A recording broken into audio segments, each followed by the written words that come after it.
नमस्कार किसान भाइयों, स्वागत है आप सभी का एक बार फिर से हमारे यूट्यूब चैनल सरयू का खेती की पाठशाला में। साथियों, लहसुन की फसल प्रजाति जंगली है और 28 अक्टूबर की इसकी बुआई है। आज 13 दिसंबर 2024 है। 45 दिन की फसल लगभग हो चुकी है और इसमें 5 पत्ती 6 पत्ती की अवस्था 5 पत्ती की अवस्था पर अभी फसल है। साथियों, अभी इसमें 45 दिन में आज चौथा पानी चल रहा है।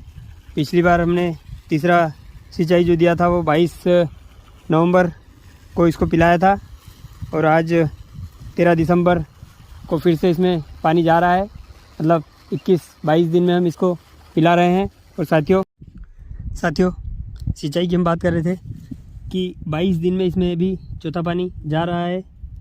साथियों, बहुत ज़्यादा पानी प्याज लहसुन जो कंद वाली फसलें होती है उन्हें हमें बहुत ज़्यादा पानी पिलाने की ज़रूरत नहीं है।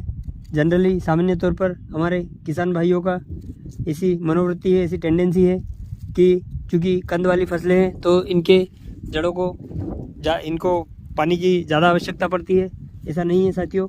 अगर आप ज़मीन को पर्याप्त सूखने देंगे, उसके बाद पानी इनको पिलाएंगे तो जितना भी हमने मटेरियल मिट्टी में दिया है पोषक तत्व, उनको उठाने के लिए जड़ों का विकास अच्छा होगा। अगर हम लगातार फसल को गीला रखेंगे, रूट सिस्टम को गीला रखेंगे तो जड़ों का विकास नहीं हो पाएगा और जो मटेरियल हमने पौधों को अवेलेबल कराया है, दिया है, वो पौधे उसको नहीं उठा पाएंगे। साथ ही लगातार नमी बनी रहने से फसल की जड़ों में फंगस डेवलप होगी, फफूंद का विकास होगा और जड़ में कीड़ा भी लगेगा जो अनायास रूप से हमारा खर्चा बढ़ाएंगे। तो साथियों, हम सिंचाई पर थोड़ा सा नियंत्रण करके अपने खर्चे को बचा सकते हैं, मेहनत बचा सकते हैं और पानी तो स्वाभाविक सी बात है बचेगा ही। अगर आपने पूरी फसल में 2 सिंचाई भी कम की है तो आप खुद सोच सकते हैं कि 2 सिंचाई में कितना पानी लगता है। सिंचाई में आज हम एक प्रयोग कर रहे हैं जो मैं आपके साथ शेयर करना चाह रहा हूं। साथियों, यहाँ पे आप देख रहे हैं ड्रिप के माध्यम से कुछ मटेरियल इसमें इरिगेशन चैनल में सिंचाई जल के साथ जा रहा है। साथियों, बता दूं, इसमें हमने वेस्ट डिकम्पोज़र ने NPK कंसोर्टिया इफ्को का जो जीवित बैक्टीरिया का कल्चर होता है, फास्फोबैक्टीरिया, फास्फेट सोल्यूबिलाइजिंग बैक्टीरिया, और इसके साथ में जिंक सोल्यूबिलाइजिंग बैक्टीरिया का इस्तेमाल हमने इसमें किया है। और ये 4 प्रोडक्ट, यहाँ 3 प्रोडक्ट बायो है जिसमें जैव संवर्धित जीवाणुओं का संवर्धन किया हुआ है और चौथा है इसमें HuMVK जिसमें ह्यूमिक एसिड, फोल्विक एसिड और पोटास की मात्रा है। साथियों, हमने यहाँ इस कंटेनर में 4 दिन पहले 10 दिसंबर 2024 को इन जैव कल्चर का संवर्धन को बढ़ाया था।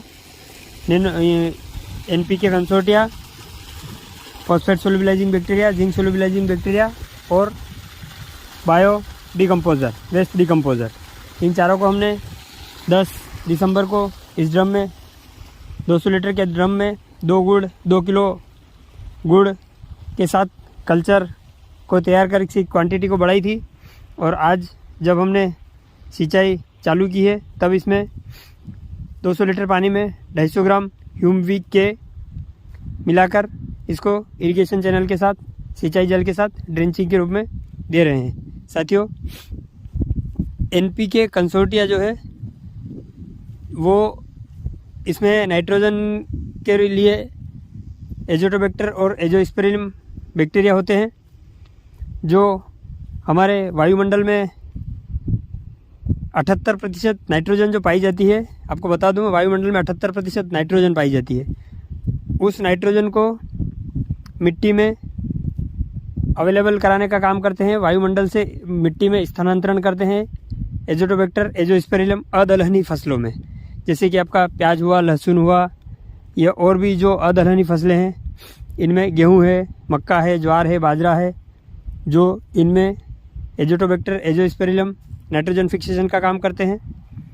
इसके अलावा दलहनी फसलों में यही काम राइजोबियम प्रजाति के बैक्टीरिया करते हैं। इसके अलावा साथियों दूसरा उसमें फास्फेट सोल्युबलाइजिंग बैक्टीरिया है, जो फास्फोरस जितना भी हम DAP, single super phosphate, double super phosphate, triple super phosphate या 12-32-16 या जिस भी रूप में हम फास्फोरस फसलों को देते हैं तो वो सारा के सारा फसल द्वारा उपयोग नहीं होता है। उसकी कुछ मात्रा फसल द्वारा उपयोग की जाती है और बाकी बचा हुआ रेस्ट फास्फोरस ज़मीन में फिक्स हो जाता है, स्थिर हो जाता है, जो पौधों के लिए अवेलेबल नहीं हो पाता है, किसी काम का वो नहीं रहता है, ज़मीन में पड़ा पड़ा ज़मीन को बंजर बनाता है। तो ये पीएसबी फास्फेट सोल्युबलाइजिंग बैक्टीरिया जो है फास्फोरस को अवेलेबल फिक्स, जो फास्फोरस ज़मीन में फिक्स हो चुका है उसको अवेलेबल फॉर्म में लाने का काम करते हैं। वैसा ही काम पोटास सोल्युबलाइजिंग बैक्टीरिया और जिंक सोल्युबलाइजिंग बैक्टीरिया भी यही काम करते हैं, जो नेचुरली तरीके से मिट्टी में पोटास अवेलेबल है और जो जिंक अवेलेबल है उसको अवेलेबल फॉर्म में लाने का काम करते हैं। और ह्यूमिक एसिड की अगर हम बात करें तो साथियों ह्यूमिक एसिड फसल की जड़ों का विकास करता है, जड़ों को बढ़ाता है। और साथियों अगर आपकी फसल का रूट सिस्टम मजबूत रहा, साथियों रूट सिस्टम की हम बात कर रहे थे, फसल का रूट सिस्टम, जड़ जितनी मजबूत होगी, रूट सिस्टम जितना मजबूत होगा, आपकी फसल उतनी ही स्वस्थ रहेगी। अगर बचपन में आपने ध्यान दे लिया और फसल की रूट सिस्टम को मजबूत रखा तो आपको आगे चलकर बहुत ज़्यादा अनाप शनाप खर्चे करने की ज़रूरत नहीं पड़ेगी। साथियों ह्यूमिक एसिड और फोलिक एसिड का काम जड़ों के विकास का है। इसको हम सॉइल ट्रीटमेंट में के रूप में भी यूज़ कर सकते हैं, ड्रेंचिंग के रूप में जैसा कि मैंने अभी बताया उस तरीके से भी यूज़ कर सकते हैं, इरिगेशन चैनल में और ड्रिप के माध्यम से भी यूज़ कर सकते हैं। सॉइल ट्रीटमेंट के लिए अगर हम यूज़ करते हैं तो बेसल डोज में या जिस भी समय हम इसको यूज़ करें तो ये 250 ग्राम पर एकड़ के अनुसार जाता है। ड्रेंचिंग के अगर हम बात करें, जैसा कि अभी मैं स्वयं यूज़ कर रहा हूँ, तो 1 ग्राम पर लीटर पानी के हिसाब से इसको मैं यूज़ कर रहा हूँ। 200 लीटर पानी, 200 लीटर के ड्रम में हमने 200 ग्राम ह्यूमिक को मिलाया है।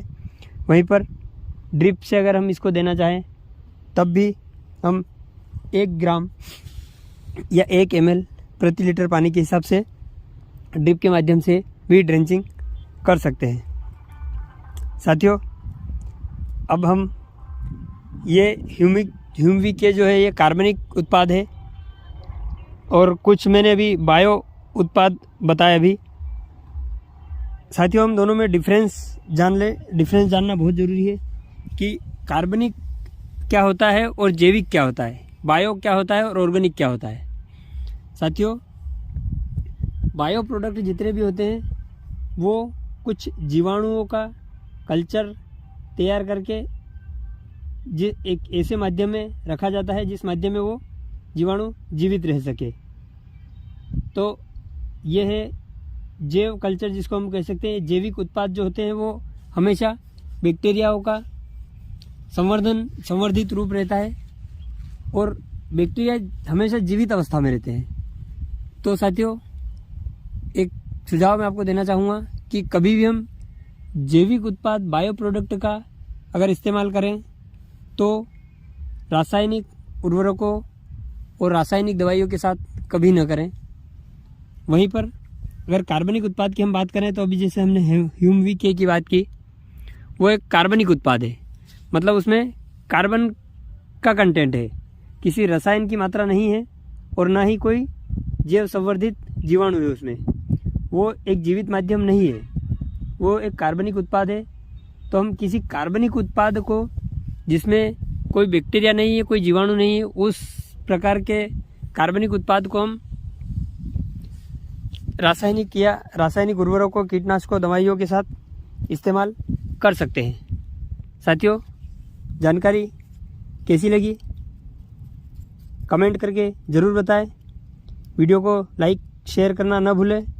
और साथियों, इसी प्रकार की अपडेट्स जानने के लिए बने रहिए हमारे साथ सरयू का खेती की पाठशाला में। धन्यवाद। राधे राधे।